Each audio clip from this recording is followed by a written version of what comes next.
Selamat sore pemirsa, Anda menyaksikan spesial event realisasi investasi triwulan 2 tahun 2024 bersama saya, Aya Nufus.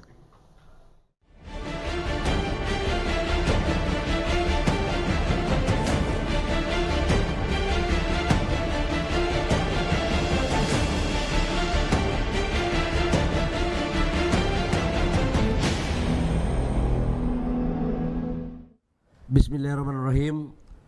Assalamualaikum warahmatullahi wabarakatuh. Shalom, Om Swastiastu, Namo Buddhaya, Salam Kebajikan. Yang saya hormati Pak Wamen, Pak Yuliot, Pak Sesmen dan seluruh pejabat di Kementerian Investasi, teman-teman media yang saya hormati, saya cintai, baik yang ada di ruangan ini maupun di luar yang ikut lewat Zoom, seluruh hadirin yang mengikuti acara ini, khususnya yang saya hormati banggakan kepala-kepala DPM PTSP, baik provinsi, kabupaten, kota yang ada dari Sabang sampai Merauke. Tidak terasa perjalanan panjang kita dalam mengurus investasi ini sudah masuk tahun terakhir dari proses priorisasi masa jabatan presiden yang kedua.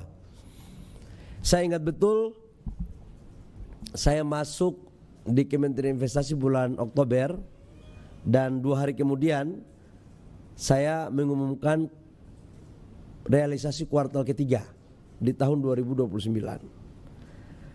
Dan kuartal keempatnya di Januari 2020. Artinya untuk priorisasi kali ini adalah pengumuman kuartal kedua terakhir di tahun 2024, dan selanjutnya nanti akan diumumkan oleh pemimpin yang akan melanjutkan kepemimpinan di Kementerian Investasi.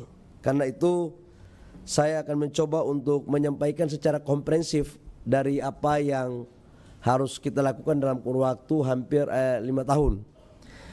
Teman-teman media, saya ingat betul waktu saya masuk, total realisasi investasi kami di 2019 adalah 795 triliun. Dan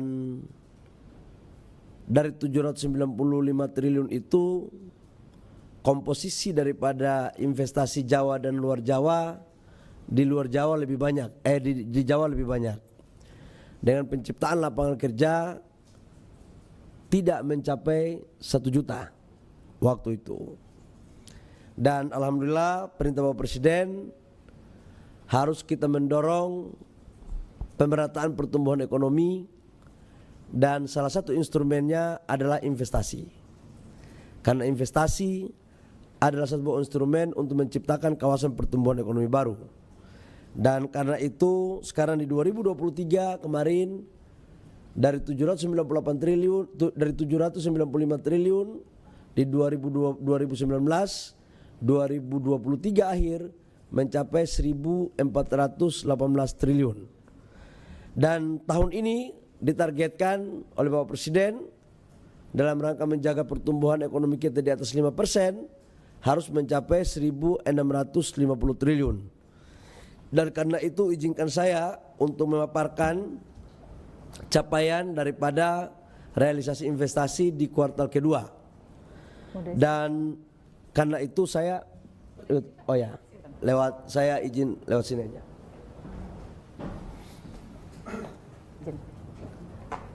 Nah, teman-teman, kalau kita lihat di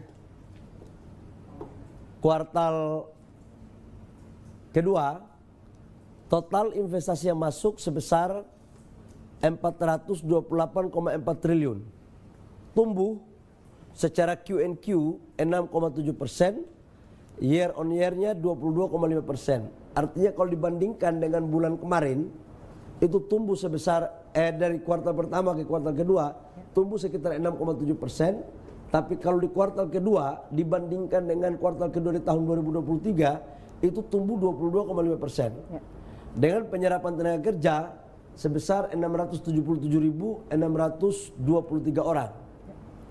Komposisi antara PMA dan PMDN, PMA-nya 50,7%. Alhamdulillah masih bagus, dan PMDN-nya 49,3%. Teman-teman semua, kita kan tahu bahwa ekonomi global sekarang masih dalam kondisi yang memprihatinkan.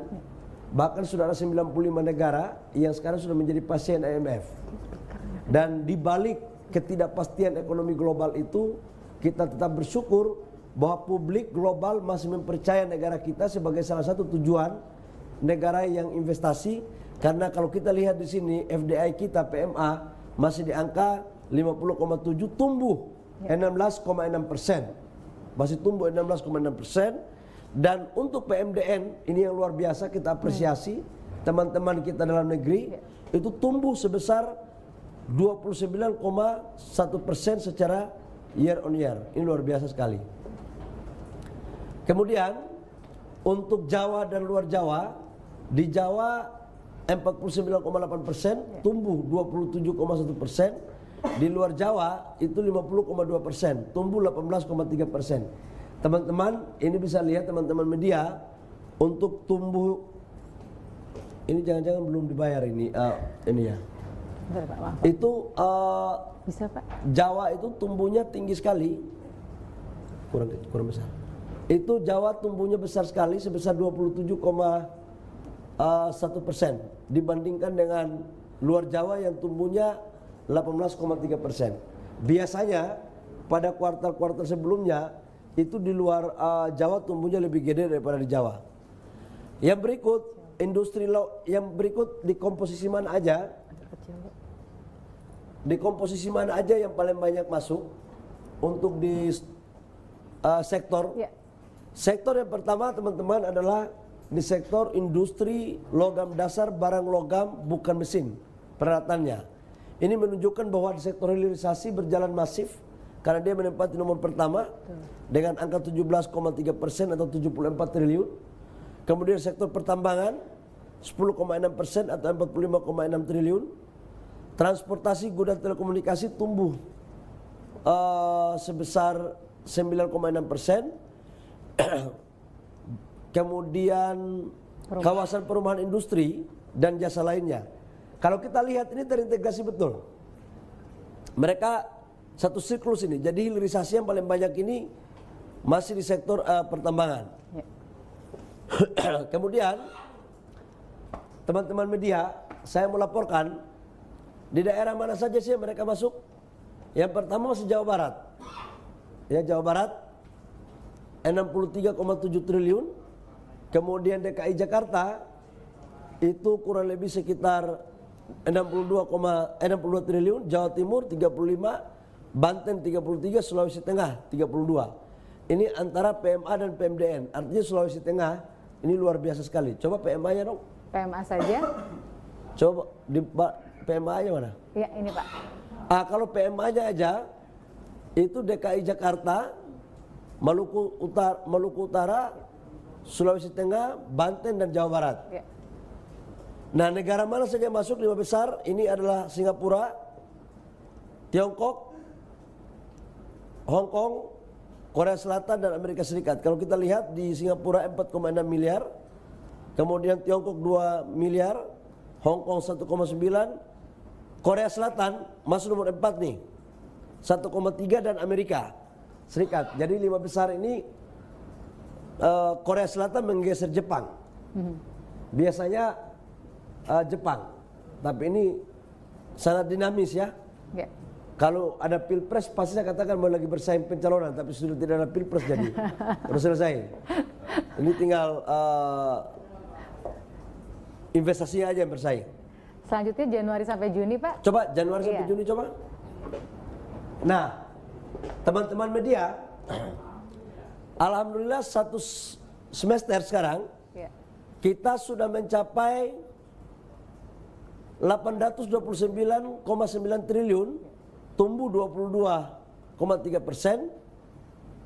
Kemudian penyerapan tenaga kerjanya itu 1.225.042 orang. Dengan target dari 1.650 triliun, kita sudah mencapai 50,3%. Alhamdulillah. Jadi kalau siapa yang menjadi penerus saya ke depan, dia tinggal mencari 49,7%. Ya. Jadi udah alhamdulillah. Dan kalau kita melihat dari target Renstra kita itu hanya 1.239 triliun. Betul. Renstra ya. Kalau 1.650 ini target dari presiden. Ya. Nah kalau kita combine dari Renstra itu kita capai 67%. Ini luar biasa sekali. Dan PMA PMDN, PMA-nya 50,8%, PMDN-nya 49,2%. Nah ini dong, baru ada nyawanya. Kemudian Ini Jawa luar Jawa 2023. Jawa luar Jawa 2023 di semester 1 2023 itu 52,3. Sekarang 50,2%. Ya. Memang ini harus kita pacu lagi, Ya. karena terutama tol-tol di Jakarta ini di Jawa Barat dan Jawa Tengah, Jawa Timur, DIY itu cukup berdampak luar biasa terhadap pertimbangan dari para investor. Karena masuk kos logistiknya jauh lebih murah. Kayak kemarin di Batang 18 perusahaan masuk karena di situ kawasan industrinya hanya 350 meter dari tol. Tapi ini year on year bagus tapi Pak ya. Oh ya, year on year-nya tumbuhnya 17,3%. Ya, luar Jawa. Tetap masih tumbuh. Ya. Karena Pak, sebenarnya ini kan cuma 1.400 triliun, 1.418. Betul. Kemudian 2024 naik menjadi 1.650. Jadi targetnya dinaikkan. Kemudian tetap industri logam dasar masih pertama, yang kedua transportasi gudang, telekomunikasi, pertambangan, kawasan industri dan jasa lainnya. Nah ini nggak ada jauh beda, tetap yang nomor pertama Jawa Barat, DKI Jakarta, Jawa Timur, Sulawesi Tengah, Banten untuk daerah-daerah tujuan. Tapi ini luar biasa Pak, tadi kalau PMA PMDN Sulawesi Tengah triwulan 2 hanya peringkat 5, tapi begitu digabung dia naik peringkat 4 Pak, Sulawesi Tengah ya. Oh Sulawesi Tengah ya? Iya. Iya, memang sana lagi masif ya. Iya. Lagi masif untuk pembangunan industri, terutama pada sektor komoditas hilirisasi nikel. Memang lagi top di sana. Barangkali Pak kita bisa lihat PMDN Pak, karena ada proporsi yang Coba berbeda. PMDN, Kalau coba. PMDN ada Nah di kalau yang bersama. PMDN, DKI Jakarta nomor 1 ya artinya. Betul. Jawa Barat nomor 2, Iya. Jawa Timur, Riau, Kalimantan Timur. Iya. Nah, ini Kalimantan Timur ini juga mencakup IKN ya. Jadi dia masuk nomor 5, ini termasuk IKN juga. Dan pada semester ini Singapura, Tiongkok, Hong Kong, Amerika Serikat masuk di 4 besar. Iya. Dan Jepang. Iya. Tadi Korea peringkat 4, Korea triwulan masuk 2. di kuartal kedua, Iya, betul. nomor 4, tapi sekarang udah enggak. Ya. Ini untuk trennya Pak, untuk tenaga kerja, penerapan tenaga kerja memang di triwulan ini paling tinggi Pak dibandingkan triwulan-triwulan sebelumnya, jika Oke. dibandingkan. Iya, Oh ya, ini ya. betul. Ini lapangan pekerjaan kita naik terus nih. Iya, Karena saya kan sering ditanya oleh wartawan, Pak Menteri, apalah artinya pertumbuhan ekonomi bagus, tapi kalau penciptaan lapangan pekerjaan sedikit. Gara-gara pertanyaan itu membuat saya nggak tidur, membuat formulasi bagaimana caranya agar investasi padat modal, tapi juga mampu melakukan penyerapan tenaga kerja. Dan kita blending mana yang bisa dipadat karyakan, mana yang bisa didorong untuk high teknologi. Teman-teman, kemudian kalau kita lihat di sini, dari sektor manufakturnya, teman-teman bisa lihat, itu semakin hari kuning ini semakin besar ya. iya. Dulunya kan sektor primer, paling banyak. Sekarang kita lihat perimbangannya udah mulai bagus ini. Artinya, kita sedang mendorong industri. Kan sering di berbagai berita terjadi deindustrialisasi. Mungkin sekarang harus melakukan penelitian ulang deh, apa benar itu deindustrialisasi. Karena sekarang banyak industri-industri kita yang sudah kita dorong dalam waktu beberapa tahun terakhir. Ya. Kemudian Ini tren ini PMA, tren ya, PMA tren dari PMDN. 2022 Iya. sampai dengan 2024 itu naik terus, alhamdulillah ya. Ya, dan PMA-nya lebih tinggi tapi berimbang dengan PMDN. Ya. Udah mulai ada keseimbangan antara PMA PMDN. Jadi ini artinya apa? Dalam negeri juga percaya, kemudian luar negeri juga percaya. Jadi keseimbangan terjadi. Kemudian Tren Jawa luar Jawa. oh Jawa luar Jawa. Iya. Oke Tin, apa lagi? Sudah konsisten pas sejak triwulan 3 2020. Ini untuk Oke. triwulan kedua, negara ke-6 sampai ke-10 Pak, yang variasi. Triwulan kedua ini Betul. kita lihat Singapura pertama nomor 1, Iya. Tiongkok, Hong Kong, Korea Selatan, Amerika Serikat, Malaysia. Malaysia ini juga hub ini. Jepang, Belanda, Inggris, Kepulauan Virgin Inggris ya, dan Inggris. masuk nih. Iya. Jadi ada 2 negara yang masuk di 10 besar. Saya pikir itu ya Tin ya. Kita lihat yang semester 1 ya Pak, ini baru triwulan 2, Oh, semester semester satu, coba. 1-nya, ya, ini peringkat 6 sampai Oke, 10. semester Ya. 1 tetap Singapura, Betul. Tiongkok, Hong Kong, Amerika Serikat nomor 4, Jepang nomor 5, 6 Korea Selatan, Malaysia ini lote sebenarnya, ini masuk hub daripada Korea ini sebenarnya. Ya. Belanda, Inggris masuk nih. Oke. Baik, ada juga data hilirisasi Pak yang perlu disampaikan kepada rekan-rekan jurnalis. Ini adalah teman-teman, triwulan 2 Pak. Ini data hilirisasi nih. Jadi total hilirisasi pada kuartal kedua itu sebesar 105,6 triliun rupiah atau 24,6% dari total realisasi investasi di kuartal kedua. Di mana dari mineral itu sebesar 70,9 triliun, kehutanan 11,2 triliun, pertanian 12,5 triliun, minyak dan gas 5,8 triliun, kemudian baterai listrik itu 5,2 triliun. Totalnya 105. Coba minta satu semester. Satu semester, kita lihat datanya seperti ini. Nah, ini satu semester. Dari Januari sampai Juni.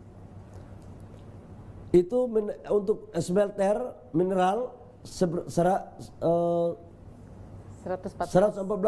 triliun, terlalu banyak soalnya. Kita tiap hari sebut angka uang orang aja. 114,1 triliun, dari nikel 80, tembaga 28, boksit 5,1, timah yang masih kecil. Tapi memang timah ini industrinya beda dengan nikel atau boksit, karena memang nilai investasinya juga nggak banyak. Pulp and paper 24, pertanian 23, petrochemical 13,2, kemudian 6 ini termasuk baterai listrik. Petrochemical ini termasuk yang punya lote ya, yang di Cilegon. Pak. Cilegon. Ya. Lote itu kemungkinan besar tahun depan bulan Februari Maret itu sudah berproduksi. Itu salah satu investasi yang mangkrak itu. Oke? Totalnya Totalnya 181,4 triliun atau setara dengan hampir 22%. ada juga dilaporkan setiap 6 bulan Pak, yaitu laporan usaha mikro kecil Pak. Oke. Kan banyak orang tanya, Kementerian Investasi ini kok urusnya gede-gede aja, kecil-kecil enggak? Ya. Nah, ini kita mau lapor nih. Untuk UMKM dari Januari sampai bulan Juni Ya. itu total yang masuk 2,4 juta proyek Pak. 2,4 juta proyek, Ya. mana total 7. 127 triliun. Ya. 127 triliun, lapangan pekerjaannya 4.696 orang. 4.696.618 orang. Ya. Kalau dibagi lagi, usaha kecil dengan usaha mikro ini paling banyak menciptakan lapangan pekerjaan. Nah, mereka masuk di sektor perdagangan dan reparasi. Kalau kita lihat konstruksi Ya. 11, hotel dan restoran 13, tanaman pangan Perkebunan. 7, jasa lainnya 24,8 T. Dan UMKM kita kan memang masih tidak jauh-jauh dari sektor inilah kira-kira. Tapi mereka ini penyerapan tenaga kerjanya luar biasa loh. Makanya saya itu lagi berpikir ya, kadang-kadang kita ini dari lubuk hati saya ya, nggak adil sama UMKM, terutama dalam modal. Kredit lending kita sekarang 6.300 triliun. Tapi yang dikasih ke UMKM nggak lebih dari 18%. Padahal UMKM punya kontribusi terhadap penciptaan lapangan pekerjaan gila sekali. Ini 4 juta. Yang tadi di sana cuma 1 juta. Di sana sudah 800 triliun, ini 127 triliun. Jadi kalau modalnya kita kasih tambah lagi, perbankan bisa memfasilitasi, maka ini sebagai instrumen yang paling bagus untuk penciptaan lapangan pekerjaan. Sekalipun upahnya itu besarnya masih UMR. Betul. Tapi sangat luar biasa dan ini nggak salah. GDP kita kan 60% itu UMKM. Ya. Jumlah unit usaha kita 99,99% itu UMKM. Jadi ini yang ke depan saya pikir kolaborasi dengan UMKM ini harus kita lakukan. Makanya di Kementerian Investasi punya peraturan menteri untuk setiap pengusaha atau investor yang masuk wajib berkolaborasi dengan pengusaha daerah atau UMKM. Betul. Ya. Bapak bisa kembali ke tengah lagi Pak, sudah akan sampaikan pertanyaan dari teman-teman wartawan. Minum dong. Oh siap Pak. Sementara itu saya persilakan teman-teman untuk bersiap yang akan menyampaikan pertanyaan. Kita batasi 3 orang ya teman-teman ya untuk yang bertanya, karena nanti Pak Menteri ada agenda lain. Leher saya masih. Iya, karena masih kurang nyaman tenggorokan Pak Menteri. Kemarin banget sikap dari Muhammadiyah sudah bilang kalau bakal mengambil atau mengelola izin tambang gitu. Dan seperti yang kita tahu kan izin tambang itu kan dari PKB 2B X ya. Kalau NU kan dapat dari XKCP. Nah, sementara Muhammadiyah itu sudah dapat akan yang mana Pak? Dapat yang mana gitu? Apakah mungkin dari Arutmin kah, Kendilo kah, Adaro, Multi Harapan atau Kediko mungkin? Boleh dijelaskan itu aja Pak. Terima kasih. Izin tambang, organisasi kemasyarakatan, alhamdulillah. Kemarin saya baca di berita Muhammadiyah setelah melalui kajian panjang itu menerima ikut serta dalam menjalankan program pemerintah terkait dengan pemberian konsesi. Dan kemarin saya sudah ditelepon oleh Pak Muhajir sebagai ketua tim yang ditunjuk dari rapat Muhammadiyah untuk pengelolaan tambang ini. Saya sudah dapat telepon dan saya pikir ini barang bagus. Kita saja yang terlalu a priori berpikirnya negatif duluan gitu kan. Banyak sekali ngomong ormas kalau nggak punya pengalaman gimana. Emang saya mau tanya, di Republik Indonesia ini orang pengusaha tambang itu sebelum dia pengusaha tambang dia sudah punya tambang duluan. Orang bilang lingkungan nanti rusak kalau organisasi keagamaan yang mengelola, yang benar aja lah. Sekarang aja nggak ada organisasi keagamaan yang mengelola, sebagian begitu. Justru kehadiran organisasi keagamaan ini untuk memberikan contoh kepada investor lain, kelola tambang yang baik dong, lingkungannya dijaga gitu loh. Yang ketiga, justru kita terlambat menurut saya. Presiden yang berani untuk memberikan begini hanya Presiden Jokowi.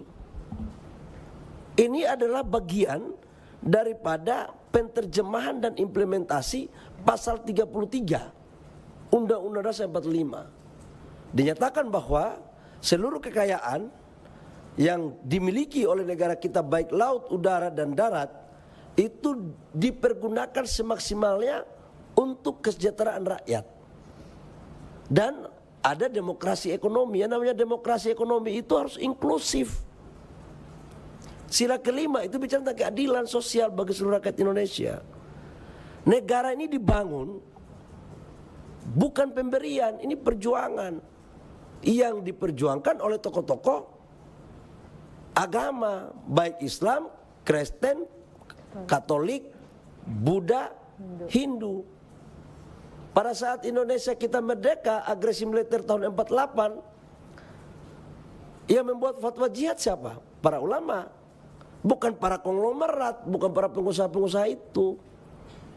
Ya mohon maaf ya, saya harus ngomong jujur. Pada saat konflik di Ambon, di Poso, yang mendamaikan siapa? Tokoh-tokoh agama semua. Masa di saat Indonesia sakit, yang disuruh merawat Ibu Pertiwi, tokoh-tokoh agama. Pada saat Indonesia pesta pora, tokoh-tokoh agama dibilang nggak boleh terima. Yang bisa terima hanya Konglo aja. Itu enak dulu, nggak enak di kita dong kalau begitu cara berpikirnya. Dan cara berpikir ini menurut saya bertentangan dengan substansi daripada Pancasila dan Undang-Undang 45. Cuma selama ini kan nggak ada berani yang melakukan itu. Datang Pak Presiden Jokowi. Ini adalah bagian daripada program dari retribusi. Nah tapi kan retribusi ini kan harus dengan cara yang elegan, bermartabat dan beraturan. Nah aturannya kita buatkan. Di dalam Undang-Undang Minerba itu dinyatakan di pasal 6 itu dinyatakan bahwa pemerintah berkewenangan untuk memberikan WUPK dengan skala prioritas. Cuman selama ini belum ada PP-nya. Kita buatkanlah PP-nya, cantolannya di pasal 6. Orang kan maunya hanya BUMN. Dalam hati saya di mana sih hati kita ini? Kita kalau mau kasih ke rakyat kok susahnya minta ampun gitu loh. Tapi kalau kasih ke konglomerat, kasih ke investor asing, semua setuju. Jadi sebenarnya yang anti asing ini siapa gitu loh. Aku mau nanya, Pak Presiden Jokowi mau membela rakyat, membela NU, membela Muhammadiyah, membela Katolik, membela Protestan, membela Hindu, membela Buddha. Masa di saat begitu dibilang bahwa kita nggak boleh dikasih, tapi kalau asing datang ambil, diam aja. Nanti datang lagi Kementerian Investasi bilang jangan hanya berpikir asing-asing, kita juga berpikir. Jadi jangan terjadi apa ya, ambigu gitu loh. Negara itu nggak boleh ambigu. Dan saya menjalankan apa yang diperintahkan oleh Pak Presiden Jokowi. Saya eksekusi. Nah terkait dengan Muhammadiyah, karena sudah disampaikan, saya kasih prolog panjang dulu biar kamu paham tujuannya. Ya kan? Jadi terkait dengan Muhammadiyah, insya Allah kita akan memberikan dari ex PKP 2B yang paling bagus di luar daripada KPC. Yang mananya nanti saya laporkan ke Presiden dulu, baru saya laporkan ke kamu. Ya, karena pimpinan saya Presiden, jangan sampai saya lapor. Nanti kalau saya laporkan di kamu, belum saya lapor ke Presiden, besok pagi saya reshuffle. Bahaya kan? Gitu. Nanti dibilang kamu ini belum ada laporan, udah kasih ke media gitu. Ya deh ya. Tapi yakinlah bahwa niat kita baik. Niat kita baik untuk organisasi-organisasi keagamaan ini supaya apa? Mereka yang dikasih itu kan bukan organisasinya, tapi badan usaha yang dimiliki oleh organisasinya. Supaya mereka ada pendapatan halal, pendapatan yang sah, sesuai aturan, dipakailah program ini untuk sekolah, untuk kesehatan, fakir miskin, orang yang membutuhkan. Supaya apa? Mereka bisa membantu, merasa terbantu. Justru menurut saya kita terlambat kok, negara terlambat. Dan kalau saya diskusi sama Pak Prabowo, kata Pak Prabowo, jangan hanya itu Mas Bahlil. Dilihat juga organisasi-organisasi lain yang punya kontribusi kepada negara, yang klasifikasinya memenuhi syarat, ya kita kasih saja. Daripada kasih yang lain nggak jelas pula sebagian kan. Setuju nggak? Kamu setuju nggak kita kasih ke organisasi keagamaan? Hah? Kalau baik sih. Menurut kamu baik nggak ini? Ya udah kalau begitu. Kamu